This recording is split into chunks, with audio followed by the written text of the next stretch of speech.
Class 12 अध्याय 3 अवयव के अगले वीडियो के बारे में पढ़ेंगे। आज के वीडियो में आप सबका स्वागत है। इससे पहले वाले वीडियो में हमने अवयव में 3.2 से आने वाले कुछ गुणधर्मों के बारे में पढ़े थे। उन गुणधर्मों में हमने योग संक्रिया, व्यवकलन संक्रिया और गुणन संक्रिया पढ़ी थी। आज जो हम पढ़ने वाले हैं इस वीडियो में, उसमें हम अवयव में योग के गुणधर्म पढ़ेंगे कि योग अवयव के अंदर योग के कौन कौन से गुणधर्म हैं। तो देखिए, हम यहाँ पर जो पढ़ने वाले हैं उन गुणधर्मों में सबसे पहले हम पढ़ेंगे क्रम विनयता का गुणधर्म, दूसरे नंबर पर पढ़ेंगे साहचर्यता का गुणधर्म, तीसरे नंबर पर पढ़ेंगे योज्य तत्समक, चौथे नंबर पर पढ़ेंगे योज्य प्रतिलोम और पांचवें नंबर का पढ़ेंगे निरसन नियम। ये 5 नियम गुणधर्मों के आधार पर हम लोग योग संक्रिया अवयव में कर सकेंगे। इसी तरीके से गुणन में भी हैं। गुणन में भी हम लगभग 4 या 5 गुणधर्म हैं जिनके बारे में पढ़ेंगे। पहले हम इनके बारे में आज जानकारी करेंगे कि इनके गुणधर्मों के आधार पर किस प्रकार से योग किए जाते हैं अवयव का। तो सबसे पहले नंबर का जो हमारा टॉपिक है उसमें आता है क्रम विनयता। क्रम विनिमयता, देखिए क्रम विनिमयता, इसके अंदर क्या होता है कि 2 अवयव, मैं यहां पे लिख रहा हूं कि 2 अवयव ए और बी एक ही क्रम में हो तो a प्लस बी बराबर b प्लस ए। यहां पर एक बात ध्यान रखना कि जैसे हम अवयव a और अवयव b इनका योग करते हैं तो अवयव b प्लस अवयव a का योग के बराबर होता है। तो यह नियम क्रम विनयता का नियम कहलाता है।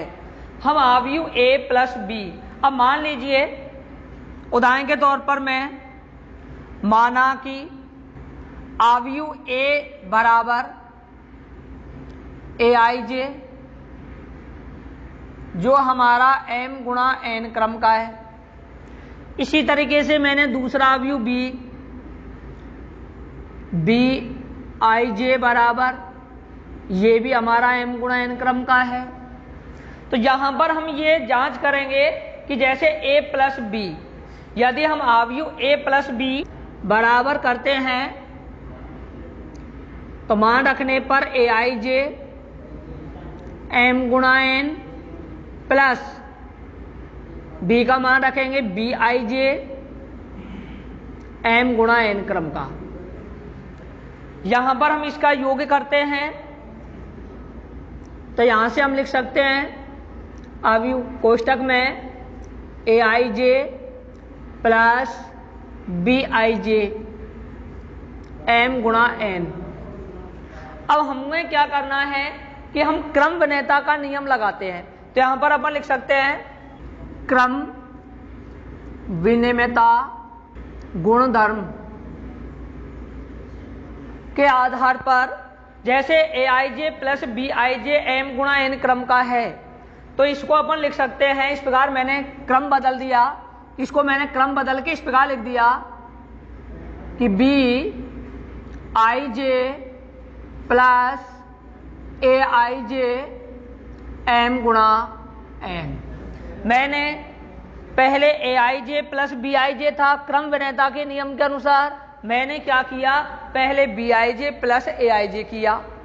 तो यहां से हम देखें तो इसको इस प्रकार लिख सकते हैं bij m गुणा n प्लस aij m गुणा n।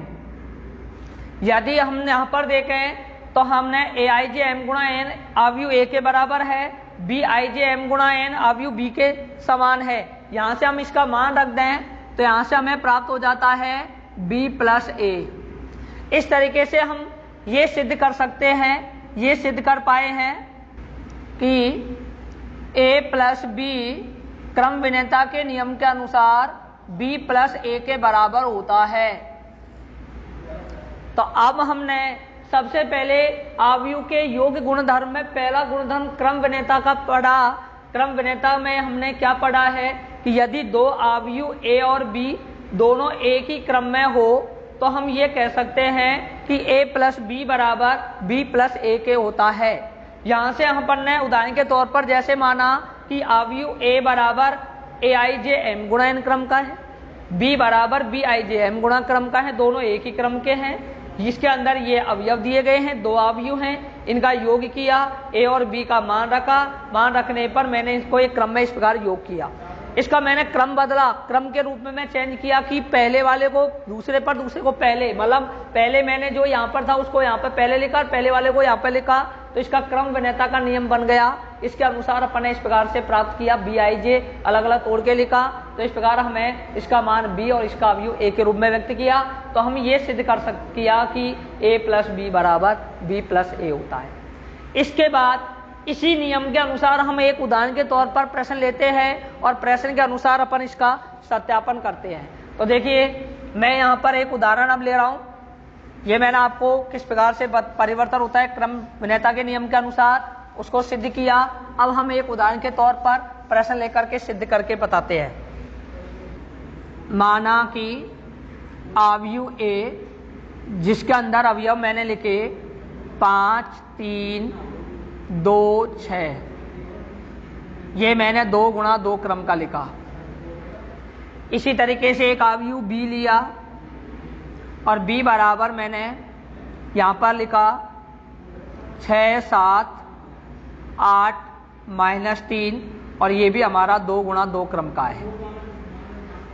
हमें क्रम विनेयता के नियम के अनुसार करना है। इस गुणधर्म के अनुसार हम ये बात सत्यापन करेंगे कि a प्लस बी बराबर b प्लस ए किस तरीके से होता है।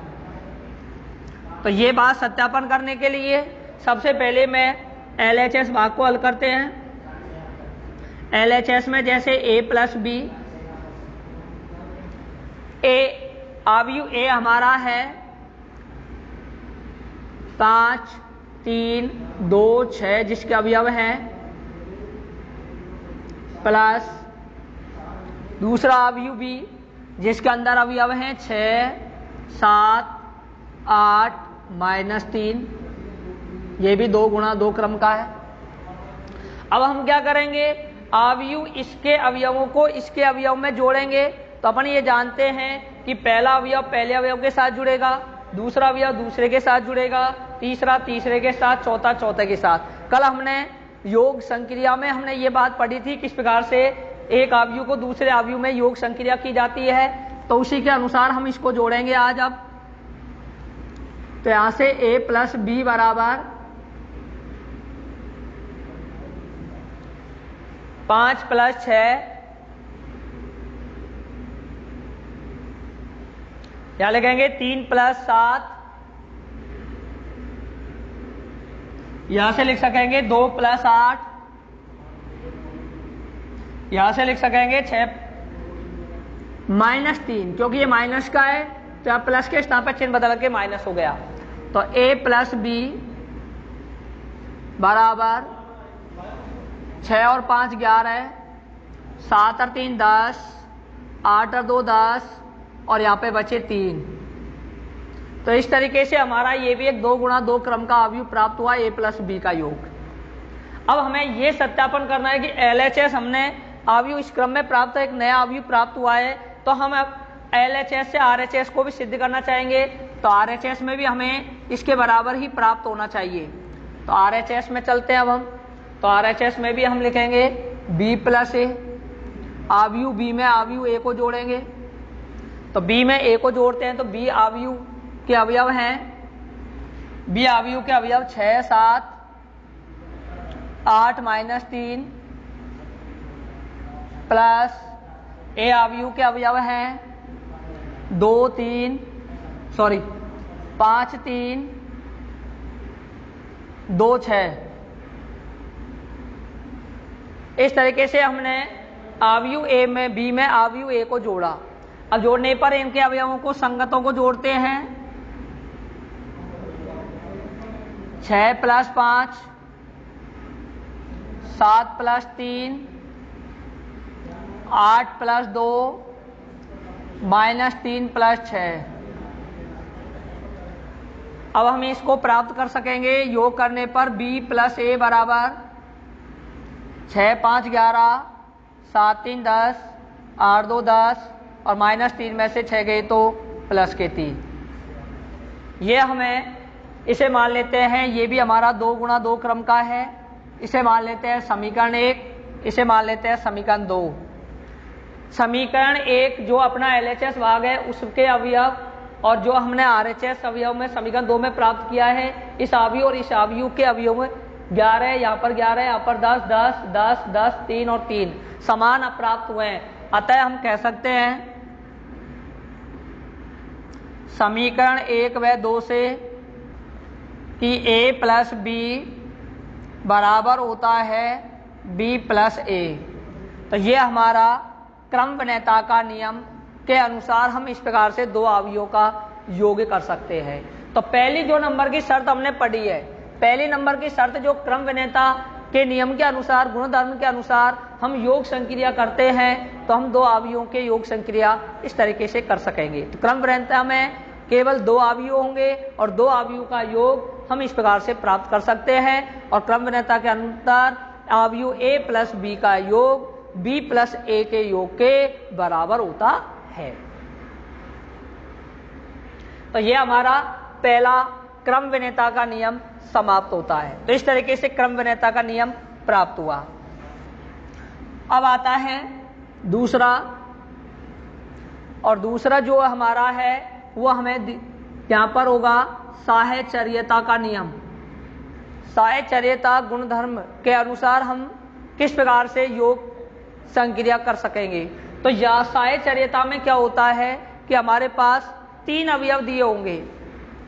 यदि 3 अवयव A, B और C 3 अवयव दिए गए हैं, इन अवयवों का योग करते हैं तो हम यहाँ पर किस तरीके से इस नियम के अनुसार ये बात सत्यापन कर सकेंगे। तो यहाँ पर जैसे माना कि A बराबर aij m × n क्रम का, B बराबर bij m × n क्रम का और एक अवयव C बराबर cij ये भी हमारा m × n क्रम का है। ये 3 अवयव एक m × n समान क्रम के हैं। तो इनकी योग संक्रिया के अनुसार हम किस प्रकार सत्यापन करेंगे, तो हम इससे ये प्राप्त करेंगे। तो इससे ये लाने के लिए हम क्या करेंगे, a प्लस कोष्टक में b + c। a बराबर हमारा जो अवयव है इस क्रम, इसका अवयव है aij m × n, bij m × n plus cij m × n और बड़ा कोष्टक। इसको मैं अगले स्टेप में इस प्रकार लिख सकता हूं aij m × n। यहां पर मैंने जैसे इसका योग किया तो इसको मैंने इस प्रकार लिखा bij प्लस cij और इसे लिख दिया m × n क्रम का।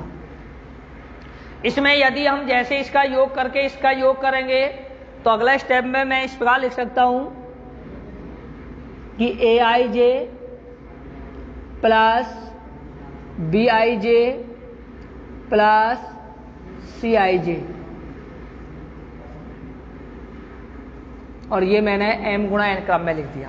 अब यदि हम इसे साहचर्यता वाला नियम लगाएं तो हम यहां पे कह सकते हैं साहचर्यता गुणधर्म से इसके नियम के अनुसार इसको अपन यदि इस क्रम में लिख दें, इसके स्थान पर इस क्रम में मैं इसको लिख देता हूं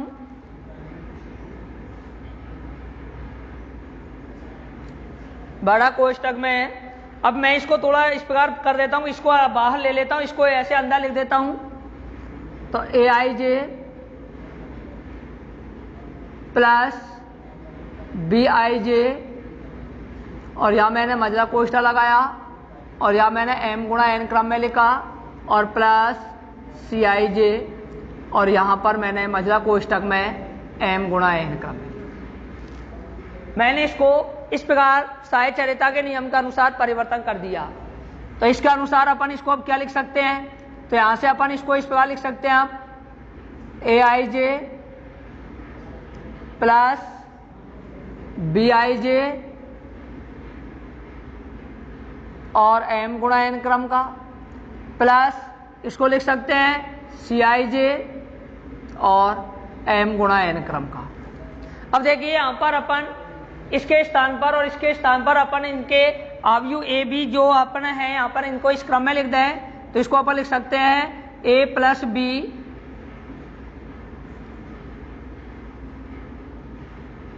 प्लस C। यहाँ से A plus B plus C इस क्रम में हमें प्राप्त होता है। चाहे तो अपन इसको छोटा कोष्ठक में इस प्रकार लिख सकते हैं। तो यहाँ से हमें अब ये प्राप्त हो चुका है कि A plus B plus C बराबर A प्लस कोष्ठक में B प्लस। मान लीजिए कि मैंने उदाहरण के तौर पर एक अवयव A बराबर यहाँ पर लिखा मैंने 3 4 5 2, B बराबर 2 4 6 8 और C बराबर 8 3 1 0। ये मैंने समान क्रम के 3 अवयव लिए। ये तीनों एक ही क्रम के अवयव हैं। एक ही क्रम के अवयवों को अब हमको साहचर्यता नियम के अनुसार योग करना है। तो साहचर्यता नियम के अनुसार तो अपन यहाँ पर इस उदाहरण को हल करते हैं। तो हम लिख सकते हैं साहचर्यता नियम के अनुसार A प्लस कोष्ठक में B प्लस C बराबर, हमको ये सिद्ध करना है A प्लस B कोष्ठक में प्लस C। तो ये रूप लाने के लिए अब हम पहले मैं जैसे इस LHS भाग को हल कर रहा हूँ, तो LHS में हमें जैसे पहले B प्लस C इन दोनों का योग करेंगे, उसके बाद A को जोड़ेंगे। तो मैंने इसको इस प्रकार लिखा A का अवयव A प्लस कोष्ठक में B प्लस C। अच्छा, हम LHS भाग में इसको A plus B plus C के रूप में देखते हैं। तो एक जो है वो हमको इस प्रकार दे रखा है 3 4 5 2 प्लस, अब हमको इसको जोड़ना है, इसको जोड़ना है B प्लस C में। तो B 2 4 6 8 प्लस इसमें इसको जोड़ना है 8 3 1 0। अब देखिए यहाँ पर जैसे दो अवयव एक साथ ले रहा हूं, तो मैंने यहाँ पर बड़े कोष्ठक को स्थान पर मैंने यहाँ पर मझला कोष्ठक का प्रयोग इस प्रकार किया और इसको मैंने इस प्रकार से व्यक्त कर दिया। अब हम इन दोनों को एक साथ जोड़ के लेके चल रहे हैं B प्लस C को, और B प्लस C को हम जोड़ते हैं। तो यहां से हमें प्राप्त होगा, पहले मैं इसको यूं ही उतार रहा हूं, पहले अवयव को इसके अंदर जैसे लिखा है 3 4 और 5 2 प्लस, अब मैं इसको सीधा ही जोड़ रहा हूं।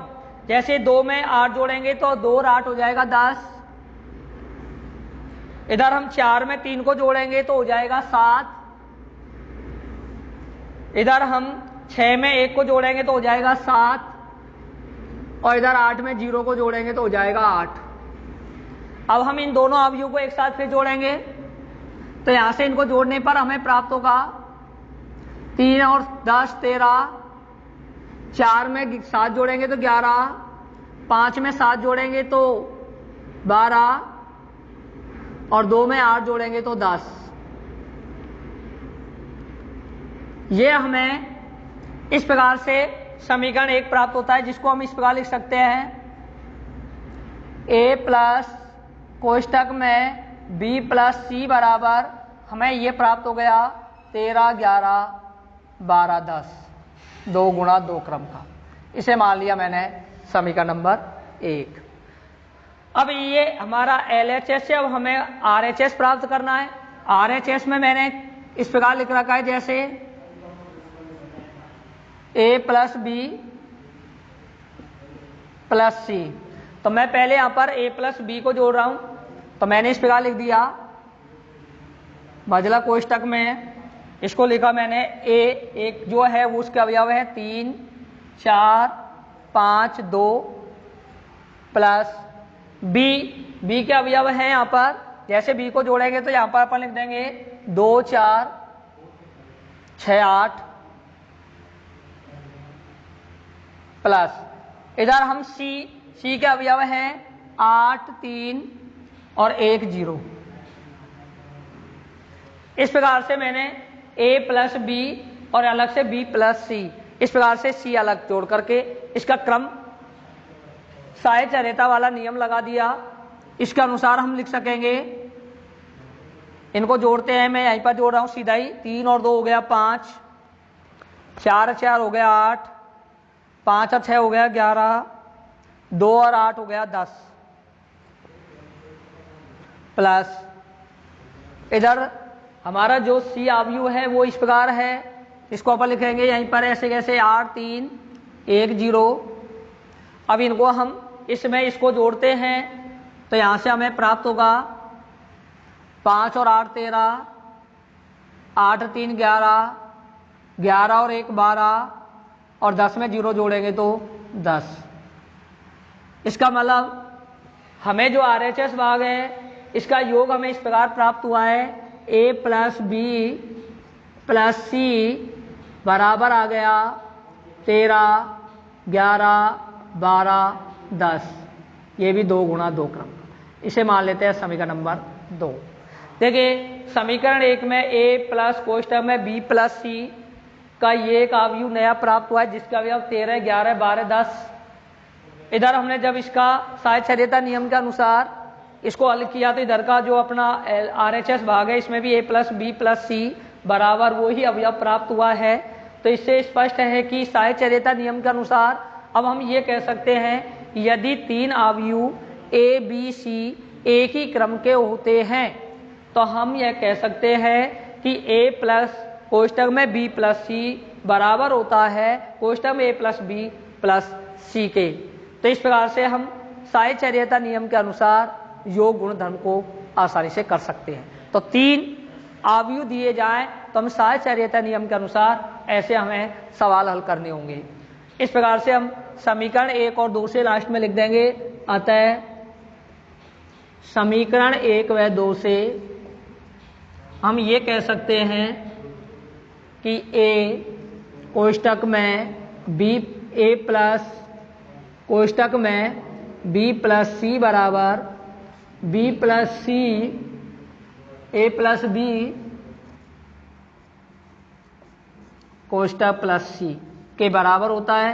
ये हमें सिद्ध करना है, इति सिद्धम। इस तरीके से हम साहचर्यता नियम के अनुसार योग संक्रिया कर सकेंगे। तो पहले नंबर पर हमने क्रम विन्यता पढ़ी, दूसरे नंबर पर हमने साहचर्यता नियम के अनुसार योग के बारे में पढ़ा। इसके बाद तीसरे नंबर के टॉपिक को पढ़ेंगे अपन योग संक्रिया में। अब तीसरा नंबर का जो टॉपिक हमें है उसके अंदर अपन जो पढ़ने वाले हैं वो पढ़ेंगे योज तत्समक के बारे में। अब ये देखना है कि योज तत्समक क्या होता है।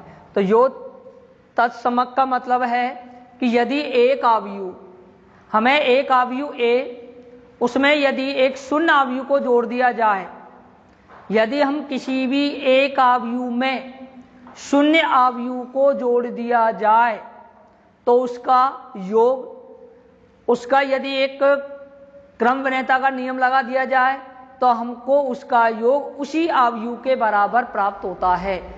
योज्य तत्समक का मतलब है कि मान लीजिए माना कि, या मैं ऐसे लिख देता हूं, एक अवयु ए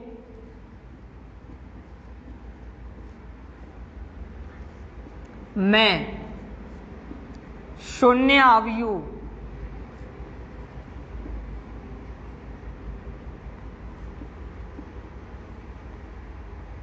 का योग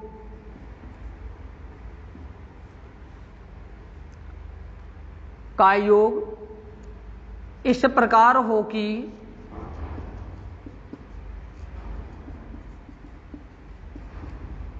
ए प्लस शून्य अवयु बराबर ए बराबर शून्य अवयु प्लस ए, तो इसे योज्य तत्समक कहते हैं। यदि एक अवयु ए में शून्य अवयु का योग किया जाए तो उसका योग इस प्रकार प्राप्त हो कि ए प्लस शून्य बराबर ए या शून्य प्लस ए बराबर ए, तो इसे योज्य तत्समक अवयु का रूप कहते हैं। तो उदाहरण के तौर पर मान लीजिए कि माना कि एक अवयु ए बराबर मैंने लिया ए आई जे, जिसके अवयव है एम गुणा एन क्रम का। इसमें मैंने शून्य अवयु जोड़ दिया,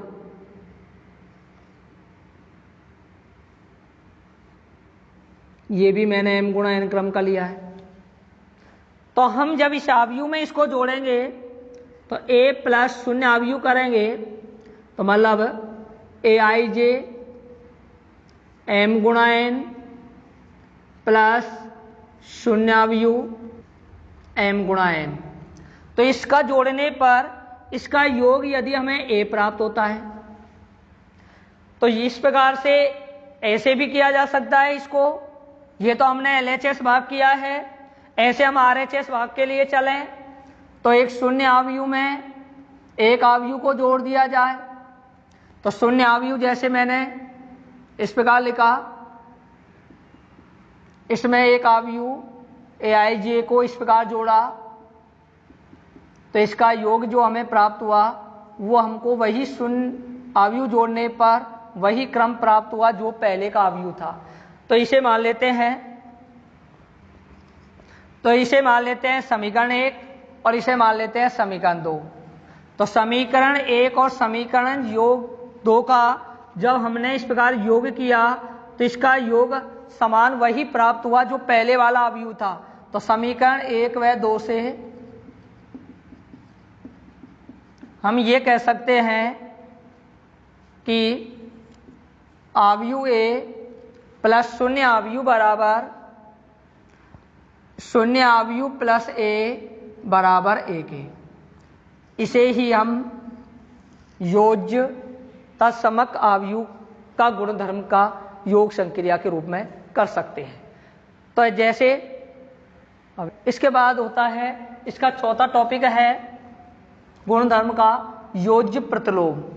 अब हम योज्य प्रतिलोम को समझेंगे कि योज्य प्रतिलोम गुणधर्म के अनुसार योग संक्रिया किस प्रकार की जाती है। देखिए योज्य प्रतिलोम का मतलब है कि यदि एक अवयु, मैं यहाँ पे लिख रहा हूं, जैसे यदि एक अवयु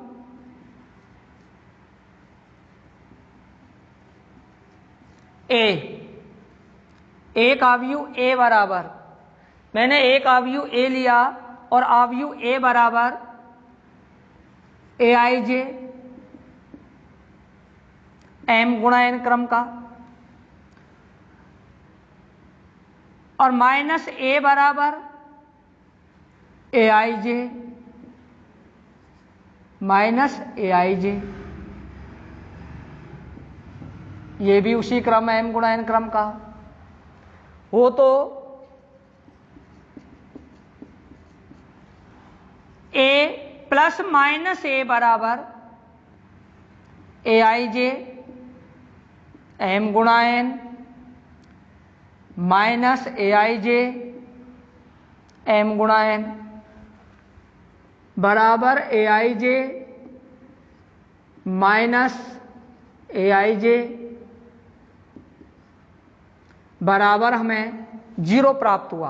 तो कहने का मतलब है यदि एक अवयव ए में से दूसरे अवयव ए को ही, समान अवयव को उसमें से घटाया जाए, तो यदि एक अवयव ए बराबर इस क्रम का, दूसरा अवयव भी इसी क्रम का है, उसमें से उसी अवयव को घटाया जाए तो उसका योग शून्य के बराबर प्राप्त होता है, तो उसे योज्य प्रतिलोम अवयव कहते हैं। योज्य प्रतिलोम गुणधर्म के अनुसार योग संक्रिया हम कर सकते हैं। तो जैसे मान लीजिए कि उदाहरण के तौर पर एक अवयव ए बराबर, जिसमें मैंने अवयव लिखे 3, 4, 6 और 7, यदि इसी अवयव का मैं योज्य प्रतिलोम करता हूं तो यहां पर इस प्रकार लिखेंगे योज्य प्रतिलोम, मतलब 3, 4, 6, 7 माइनस 3, 4, 6, 7, तो बराबर 3, इसमें से इसको जोड़ेंगे तो यहां पर -3, 4 - 4, 6 - 6, 7 - 7, तो ये हमें 0, 0, 0, 0, 2 गुणा 2 क्रम का अवयव प्राप्त हुआ, तो a माइनस ए बराबर हमें प्राप्त हुआ 0। तो इस तरीके से हम ये जो शून्य के रूप में प्राप्त हुआ है, इस गुणधर्म को योज्य प्रतिलोम गुणधर्म के अनुसार हम योग कर सकते हैं। तो ये हमारा एक योज्य प्रतिलोम का गुणधर्म है जिसके अनुसार हम इसे हल कर सकेंगे।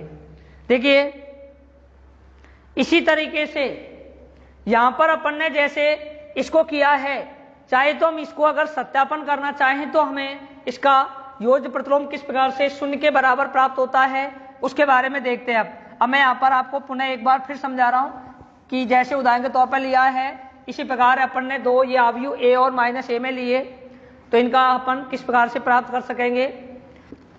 यदि एक अवयव ए बराबर ये है और ये दिया हुआ हो तो हम यहां पर कहेंगे a माइनस ए बराबर aij m गुणा n माइनस aij m गुणा n। अब यदि मैं यहाँ पर प्लस का चिन्ह लगा के या माइनस का चिन्ह लगा देता हूं तो इस क्रम में इसको लिख सकेंगे, तो इसको अपन को प्राप्त होगा aij m गुणा n, इसमें से इसे जोड़ देते हैं तो इसी में मैं लिख देता हूं माइनस aij m गुणा n। यदि मैं यहीं पर इसको इस क्रम में लिख देता हूं कि बराबर 0, इसे मान लेता हूं समीकरण नंबर 1। इसी प्रकार मैं यदि इसका -a + a करता हूं तो यह हमारा हो जाएगा -aij प्लस aij बराबर, इसको हम लिख सकेंगे -aij प्लस aij। यहां से हम इसे प्राप्त करेंगे तो हमें 0 प्राप्त होगा, तो यहां पर हमें प्राप्त हुआ है -a + a बराबर 0। इसे मान लेते हैं समीकरण नंबर 2। समीकरण 1 व 2 से हम ये कह सकते हैं कि a + a - a बराबर -a + a बराबर 0। तो इस प्रकार से प्राप्त गुणधर्म को हम योज्य प्रतिलोम गुणधर्म कहते हैं। इसके बाद आता है इसका एक अंतिम टॉपिक है निरसन नियम।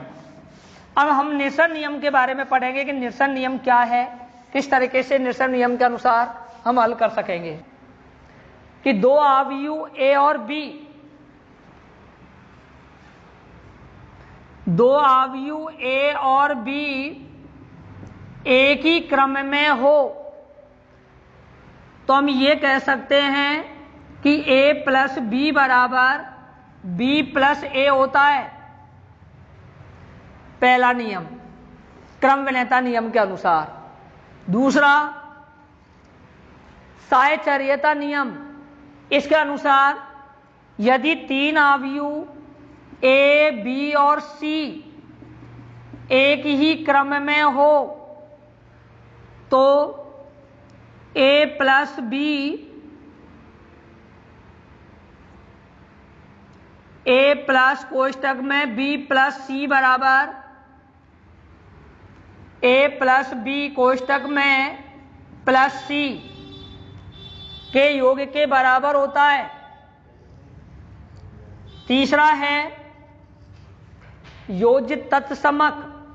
योज्य तत्समक का मतलब है कि हमारे पास में यदि एक अवयव ए, उसमें यदि शून्य अवयव को जोड़ दिया जाए या शून्य अवयव में एक अवयव ए को उसी क्रम वाले को जोड़ दिया जाए तो उसका योग वही अवयव प्राप्त होता है। देखिए, जैसे मान लीजिए एक अवयव ए, इसमें मैंने शून्य अवयव को जोड़ा तो बराबर प्राप्त हुआ एक ए। यदि मैं इसमें शून्य अवयव को ए में जोड़ूं तो इसका योग भी हमें प्राप्त होगा एक ए। तो ये यहां से कहने का मतलब है कि ए प्लस शून्य अवयव बराबर एक ए बराबर शून्य अवयव प्लस अवयव ए। इस प्रकार से प्राप्त अवयव योज्य तत्समक अवयव का गुणधर्म होता है। तीसरे के बाद आता है चौथा गुणधर्म जो हमने पढ़ा है। चौथे गुणधर्म में हमने पढ़ा है योज्य प्रतिलोम।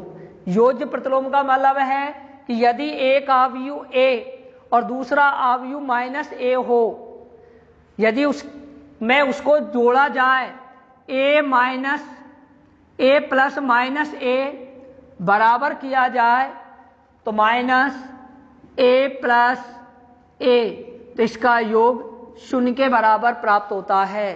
तो इसे योज्य प्रतिलोम अवयव का गुणधर्म कहते हैं। और पांचवें नंबर का पढ़ा है कि यदि तीन अवयव ए बी सी दिए जाते हैं तो हम ये कहते हैं कि ए प्लस बी बराबर बी ए प्लस सी।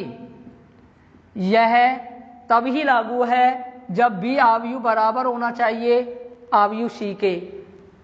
दूसरे स्थिति में यदि हम b प्लस ए बराबर करते हैं तो यहाँ से b प्लस ए बराबर c प्लस ए तभी प्राप्त हो सकता है। यहाँ पर भी b बराबर होना चाहिए c के। यहाँ पर जो लगा है वो हमने वाम पक्ष का निरसन नियम के अनुसार, यहाँ जो लगा है वो दक्षिण पक्ष के निरसन नियम के अनुसार। तो ये हमने 5 गुणधर्म यहाँ पर पढ़े हैं। इन 5 गुणधर्मों के अनुसार हम योग संक्रिया कर सकेंगे। अब इसके बाद अगले वीडियो में हम इसी प्रकार से गुणन संक्रियाओं के बारे में पढ़ेंगे।